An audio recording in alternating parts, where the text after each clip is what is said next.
I'm Ray Shaffer with Broad Arrow in Hagerty. After 25 years of working with Porsche, well, I tend to look at things, and have, with Porsche through those glasses. So when I wanted to learn more about what makes a RUF car special, well, there's a lot to learn about that. So I'm here at RUF North America, where their alphabet starts with the letter B, not A. Hi, I'm Esteban Larranaga, the account executive here at RUF North America. And today, it's an honor to have Ray to go ahead and present to him and to you why our alphabet starts with a B. You see, RUF as a manufacturer has had many records throughout automotive history. And with a presentation of one of each of our generational vehicles, we're going to go over what makes each one special and help you guys understand the history of RUF. Esteban, great to see you. Mr. Ray, it is a pleasure to host you here. Thank you for having me. Esteban, to really understand the book of RUF here at RUF North America, what are the chapters that I would focus on to help me understand how we got to where we are today? So where we are today, there's many chapters of our manufacturing history. But as with any good book and any good storyline, there's always a prologue. And the prologue itself has chapters within it. So you have our repair shop chapter, you have our tuning chapter, and in that tuning chapter, once you take it so far of re-engineering to the point where you're engineering from scratch, you're manufacturing.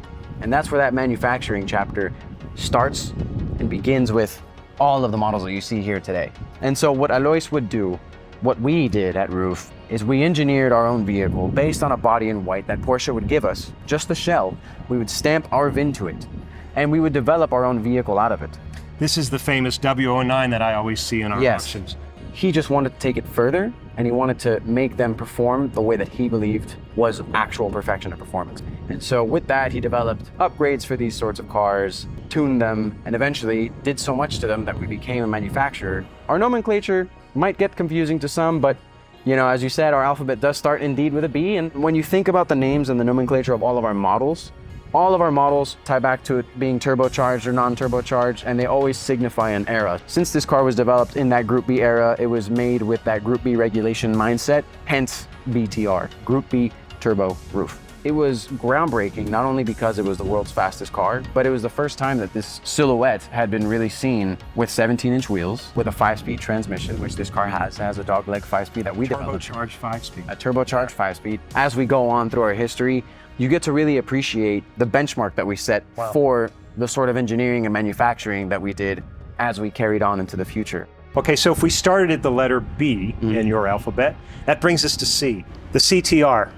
Better known as the Yellowbird. Yes. It's how I became familiar with RUF because of that cover of Road and Track magazine from 1987. It seems to have only grown from there. Yeah, it has. What's really remarkable about the CTR is, yes, it stands for Group C Turbo RUF. It had the ignition system from a 962, it had the brakes from a 962, and it was a twin turbocharged flat 6 3.4 liter engine that propelled us to 211 miles an hour. We've always been at a forefront engineering-wise, right? Our first model had the 5 and 6 speeds ahead of everybody else. This one had a twin intercooler setup that hadn't been seen before, right? As opposed to that top intercooler with a single turbo, we had twin turbos and a 3.4 with the intercoolers tucked on the side.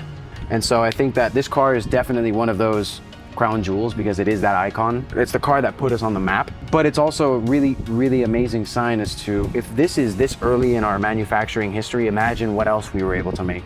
I think that's how this fanaticism in this world of RUF really continues to grow. Yeah, those restless engineers, they've never been settled down, have they? No, not at all. You know, it's really remarkable what we're able to do being such a small brand and being that customer focused too. And you can see that with our modern vehicles as time goes on with all the unique features. Yeah, it sounds to me like the future for these cars, as far as collectibles are concerned, the differences in the cars that you can find as a collector, what you can seek out. Yeah. And there isn't any one book anywhere that tells you what each individual car is exactly like, is it? Yeah. Just when I think I'm starting to understand your alphabet and what should be the car that starts with the letter D, we're at the RCT. Yes. Change nomenclature. This is what Alois believed to be the perfect Carrera, the RUF Carrera Turbo. This is where you started to really see that introduction of the option of the integrated roll cage technology. I truly believe these are great all-around vehicles. Even though it's a single turbo with 425 horsepower now that it has the Evo package, it's still super linear. Our fuel injection system that we were using at the time allowed it to be a very linear experience, and that's why I think that this is a great first RUF to own as well. And it's an amazing all-arounder. You mentioned that the RCT is a great first RUF for a lot of people interested in the RUF brand. What makes it such a great first Porsche, and really who is someone that is if there is a typical Ruf customer or collector, how would you describe them? So the connoisseur that owns these sorts of cars is someone that's already experienced that sort of excellence in engineering from Porsche, and they want to know what else is there. What is that next level? It's this. We created what we believe to be the absolute best possible culmination of engineering that you can put into this body.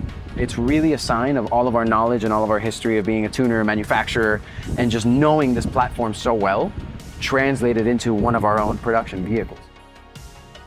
Would think we're going to move through the alphabet, but we don't. We actually go backwards. We're going back to CTR and BTR, but that going backwards actually takes us forward. Yes. Why? We're going back to our roots.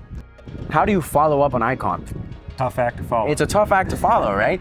But luckily with the CTR2, we have something astonishing here. When it came out, it was also the world's fastest production car. We had this newer fuel injection system. It's no longer a Motronic, it's a Tagtronic. Pinnacle cars have that fuel injection system. When you think about it, the only other car that beat this car also had the Tagtronic fuel injection system, and that was the McLaren F1. Wow.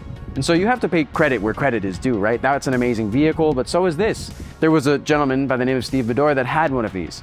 The astonishing part about the CTR2 is that his car, 70% of the races that he entered in with that car, he podiumed. That's what this is, and it was a street car. And then moving to the BTR2 behind you, you see something that we created with the 993, also based on a 3.6, also with a single turbo, similar to what the RCT was, but with a very different characteristic. It had that sort of Dr. Jekyll and Mr. Hyde feel of smacking you in the face with boost. And this car does that.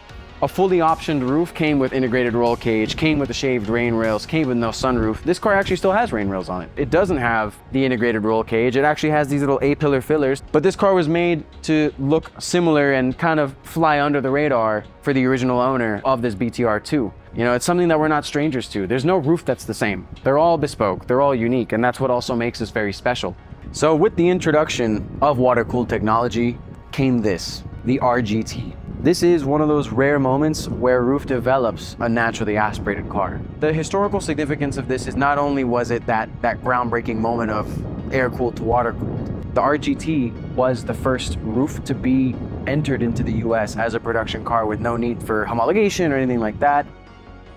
At the time, Porsche had already switched over to fly-by-wire on their GT3s, and this is one of those cars where you still have an actual cable throttle matched to the throttle body. It's extremely high revving. It just makes it that ultimate water-cooled driving feel. This car is the best iteration of what a 996 should have been.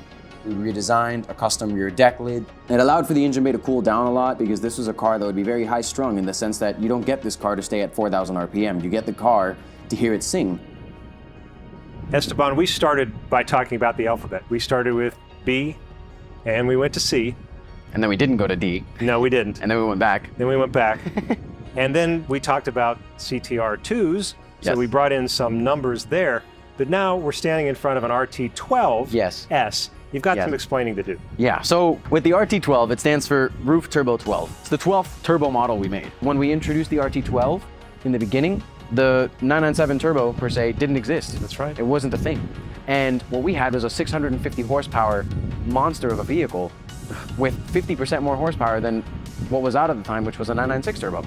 You know, and then later on we developed this, which was the RT12S, which bumped up the power to 685 horsepower. Back then we would get that body in white, put our VIN, and then develop a vehicle out of it. This is one of those final opportunities because later on, with the 991 and further, we don't have 992 body in whites.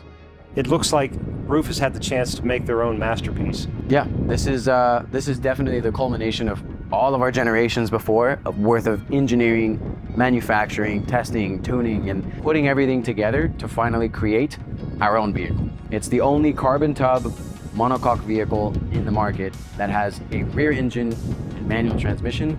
The CTR anniversary is the future of Ruf in the sense that because there's no more bodies in white, we will be developing all of our rear engine cars with this carbon tub platform. And it's a twin turbo, 710 horsepower, 7-speed manual vehicle that weighs 1,300 kilos.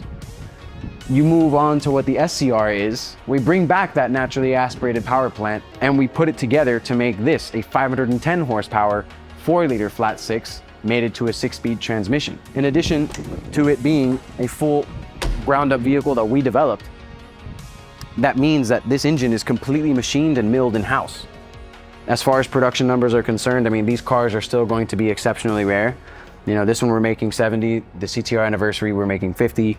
Both of them are, you know, spoken for already, and that's— We're talking about global numbers here. Global numbers, yes. Okay. And when you talk about global numbers for all of our cars, Ray, I think that that's where collectors and individuals that value rarity, it becomes a language that they speak, because when you look at all of our generations, as we look down that line, not a single one of them has been made where our production number was in the triple digits. Never got any triple digits with one single model. Correct. That's outstanding. If we're talking about a send-off, this to me looks like a rocket ship send-off. Yeah, this is a very special car. I mean, they all are, right? But Of course. the CTR3 was something that we developed out of that 997 generation. It is the most powerful car we've ever produced at 800 horsepower. It is a PDK transmission that is developed off the 918 PDK. It really comes together to make this supercar-esque vehicle for the individual that doesn't want something that's rear engine. They don't want that sort of 911 styling. They want something that is more unique, more special, and much more aggressive when it comes to top speed per se. Well, I'm happy to see where the future of Ruf is going, if this is it, which is just incredible. Yeah. We've looked at the classic cars. We've talked about how those cars appeal to the classic enthusiast, the collector, and the driver. And to see that evolution into this future, well, it seems like you're taking all the best pieces and you're bringing that forward. Yes. It really goes to show just the prowess of our engineering and our expertise in making something bespoke as well.